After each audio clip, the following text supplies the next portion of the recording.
Assalamu alaikum everyone, hope you all are doing good. This is me Baby Najrin. Welcome back to my channel or page Baby Najrin vlog. আজকের ব্লগটি হলো একটা shooting blog, আমার মা গজলের shooting blog. যেই গজলটি কিনা আমার baby Nazrin চ্যানেলে অনেক আগে আমি আপলোড দিয়েছিলাম, কিন্তু ব্লগটি এডিট করা হয়নি, যার কারণে আমি আপলোডও দিতে পারিনি। তো এরকম প্রচুর ব্লগ কিন্তু আমার পড়ে রয়েছে, যেগুলো আমি এডিট করতে পারিনি এবং আপলোডও দেওয়া হয়নি। তো চেষ্টা করব আমি এক এক করে সমস্ত কিছু খুব শীঘ্রই আপলোড দেওয়ার। যাই হোক, আজকের ব্লগটি আপনারা দেখতে পাবেন। আমাদের সাথে রয়েছে আয়াত আরিফ। এই শুটিংয়ে কিন্তু আয়াত আরিফও আমাদের সাথে ছিল, কারণ মা গজলের বাচ্চা চরিত্রে অনেকেই কিন্তু আপনারা আয়াতকে হয়তো দেখে থাকবেন। যাই হোক, আমরা এসেছিলাম 58 গেটে, আমাদের বাড়ি থেকে কিছুটা দূরেই, কারণ আমাদের আশেপাশে সেরকম ভালো লোকেশন ছিল না। এই লোকেশনে আমি আরও কয়েকবার এসেছিলাম, আবারও আসলাম। এই লোকেশনটা এমনিতেই অনেক সুন্দর এবং এখানে একটি ছোট চিড়িয়াখানা রয়েছে, দেখতে পাচ্ছেন। অনেক ধরনের পশু পাখি এই চিড়িয়াখানাতে রয়েছে। তো আয়াতকে নিয়ে এসেছি, ভাবলাম সে একটু এই চিড়িয়াখানাটা ঘুরেও নেবে, প্লাস শুটিং করাও হয়ে যাবে।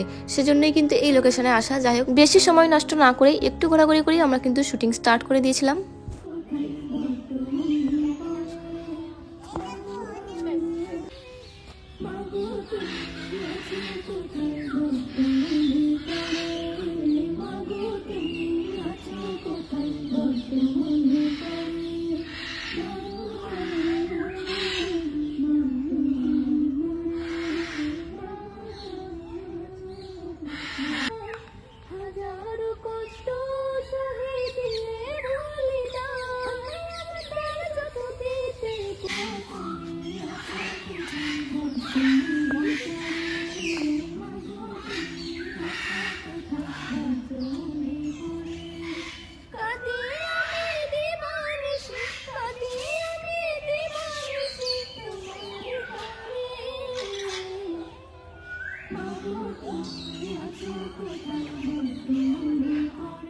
তো আমরা মোটামুটি এদিক ওদিক করে আমাদের ভিডিও লিপসিংগুলো কমপ্লিট করে নিয়েছি। এবার আমরা নেব ড্রোন ফুটেজ।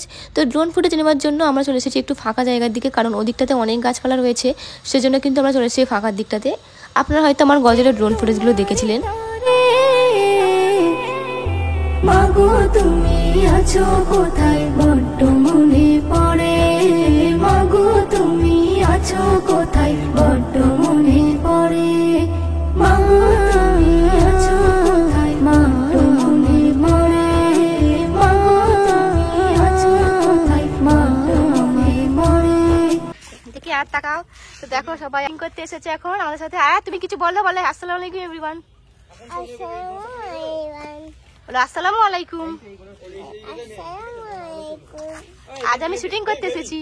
আর ঘুরতে এসে আয়াতের নাচতে ইচ্ছা করছিল, তাই একটু নাচছিল। আর একটা জিনিস লক্ষ্য করবেন যে আয়াতের চুলের ঝুঁটিটা একদিকটা কিন্তু রাবারও ছিঁড়ে ফেলেছিল, তাই আমি বুদ্ধি করে ওখানে পড়ে থাকা একটা লতা পাতা দিয়ে আয়াতের চুলটা বেঁধে দিয়েছিলাম। আপনারা কজন বুঝতে পারছেন জানি না, বাট একটু লক্ষ্য করলেই কিন্তু আপনারা দেখতে পাবেন।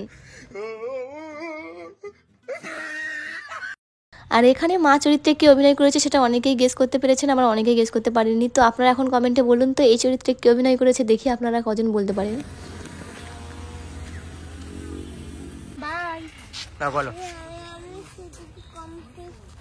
তো এখানে আয়াত বলছিল যে সে শুটিং কমপ্লিট করে ফেলেছে, এখন আমরা বাড়ি যাব। সবাই ভালো থাকবেন। তো আজকের ব্লগটি এই পর্যন্তই। এরকম নিত্য নতুন ব্লগ পেতে চ্যানেলটি সাবস্ক্রাইব করে সবাই পাশে থাকবেন। সবাই ভালো থাকবেন, সুস্থ থাকবেন। দেখা হবে অন্য কোনো ভিডিওতে। আল্লাহ হাফেজ।